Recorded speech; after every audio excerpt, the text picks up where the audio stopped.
Hi guys, I'm Giselian here and the voice of reason. So, as anticipated, attacks before the inauguration. We saw the explosion of the Cybertruck outside Trump's hotel. Clear message. And a Cybertruck as well. Elon Musk. Clear message. So they're still investigating that one. We'll see how it is. But what I wanted to talk about today is the New Orleans attack.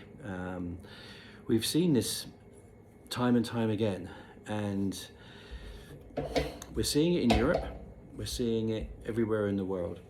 Okay, it's a Muslim problem, and this is, we can talk all we want about xenophobia and all this, but the problem with Islam is that it wants to eradicate us. It wants to eradicate Christianity and every other religion.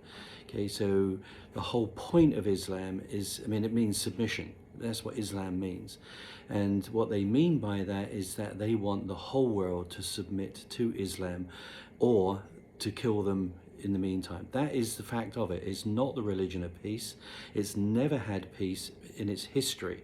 Okay, so from the time that Muhammad died and it split, right at that time, it's like the year 900, something like that, we had Ali, who was his general, who began the Shia movement, and then you had Muhammad, his son, who did the Sunni movement, and they've been at war ever since.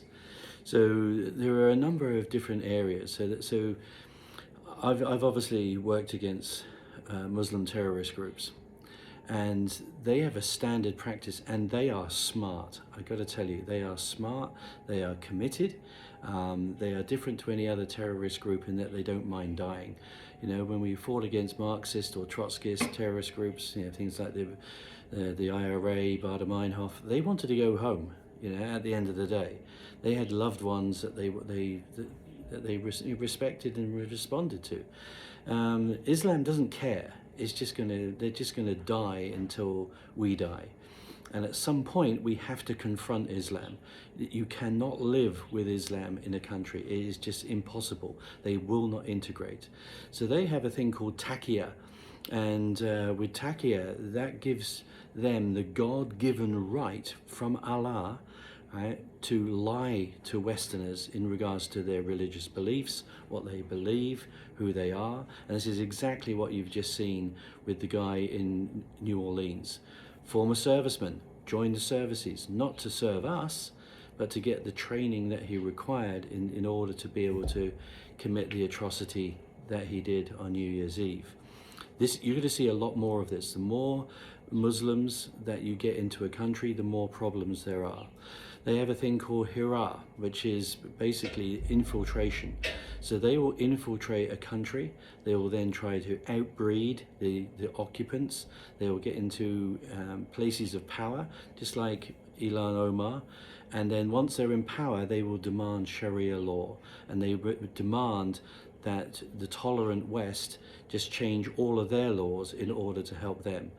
Okay? And then you've got the jihad, the holy war. This is in the Quran, and it just means that everyone will either be taxed to show their allegiance to their own religion, or be put to the sword, to be beheaded. That is it.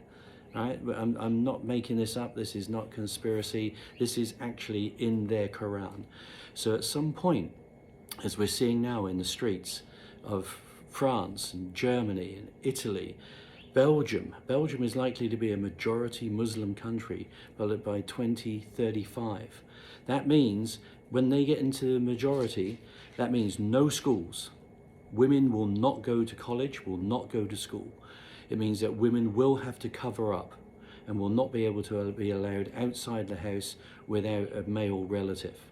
If a woman is raped, that's her fault, unless she has 5 witnesses to say that it wasn't her fault. Women will not be able to drive. They will close libraries, they will close cinemas, there will be no music, there will only be one book available, and that will be the Quran. That is Sharia law. We need to get very, very real about this. So we're seeing now the Germans are saying, got to deport them. It's what we're going to do here as well.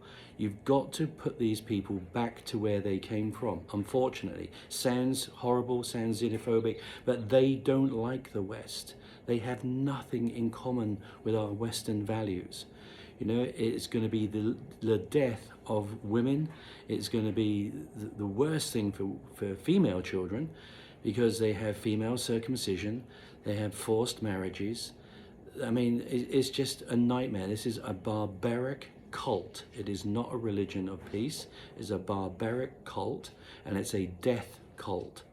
And the sooner we wake up to this, and the sooner that we confront it head on, and to say, we demand now that you assimilate to Western values or you leave. It is as simple as that. We're seeing now the rise of the right. We're seeing the rise of the Yazidis. Okay, we're seeing it in Italy already. Italy seemed to have a more more measured way of being able to deal with immigration. The Germans, we've seen what the Germans can do. Okay, 1933 through 1936. Same thing is happening right now. And they will be brutal, and they will sort it out. We're seeing it in France now. Because what's happening, you've got riots on the streets. These are not peaceful Muslims. These are men of military age. There are thousands and thousands of them, and they have shown that they will burn buildings, cars, and they will assault women and children. And we need to meet this head on. I'm probably going to get sanctioned for this video, but frankly, I don't care, because the fact of the matter is that we need to do something. And this is meant for entertainment purposes only. Right? This is not a call to action or anything like that. It is merely for entertainment purposes only. It is merely an opinion, and we have the right of free speech still on this platform. But unless we do something now, your children and your children's children are not going to have a good time in this world. This is Simon Chiselian, out to you.